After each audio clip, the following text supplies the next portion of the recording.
Today I am excited to share the Word of God with you, so let's get started. But we get so many questions. We do. About sex, and there's so many problems in our world today with sexual immorality and confusion about what's right and what's wrong. And if people don't get some of the answers they need from church or from Bible teachers, then, Right.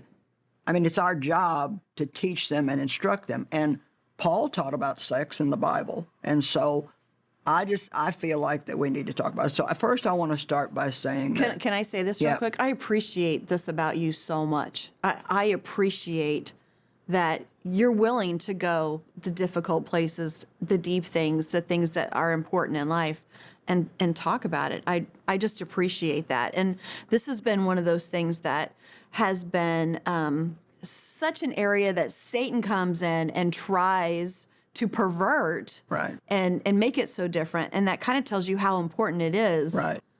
But I know that that's something that you've thought a lot about as well. Right. Well, first of all, I want to say that sex is not something dirty. It's something beautiful that was created by God.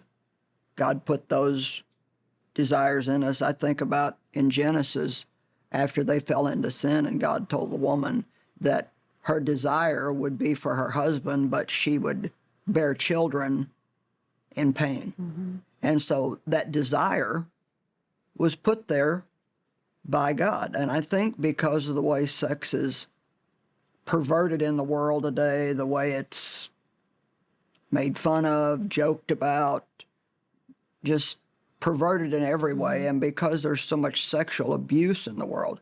I know even for me, being sexually abused by my father, it was very, very hard for me to not see sex as being dirty. And so I had a difficult time with it in my marriage.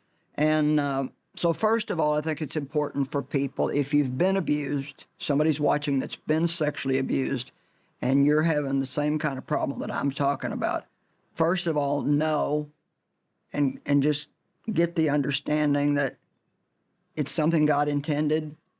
It's not dirty. It can be turned into something dirty, but it was intended to be something beautiful. And there is something wonderfully powerful that happens between a married couple. There's an intimacy that brings them together closer, and the devil knows that, and that's why he fights so hard to pervert it, because really, this is something that is a huge problem in the world. I mean, you're always hearing percentages, and I don't, you have to be careful throwing them out, but I read something not too long ago that said 90% of people have sex before they're married. And God explicitly says that it's only for marriage. And so how many young people today wait until they're married? And I read something that recently that said that if people live together before they're married, which is so commonplace today, that a greater percentage of those people end up getting divorced than people who wait to have sex until they are married. And so we have so much adultery today, which is wrong. And just destroying so many lives. Just destroying so many lives. Heartbreaking. I mean, Proverbs is full. I mean, especially like chapters 5, 6, and 7.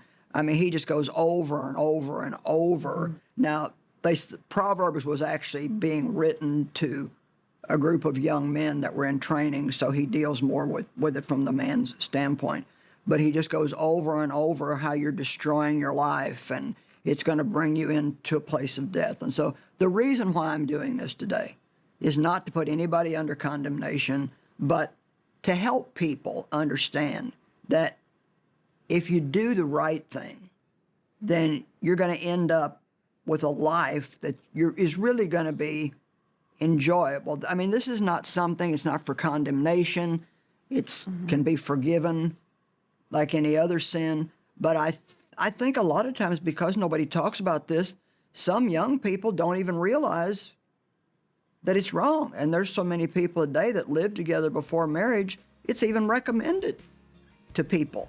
And so I'm just saying, this is not me, I'm just saying that God says that it's wrong. He wants us to wait, and it's a beautiful thing if you do, and you'll feel good about it if you do. Want to hear more from Joyce on this topic? We've got you covered. Visit us in the Joyce Meyer app or at joycemeyer.org today.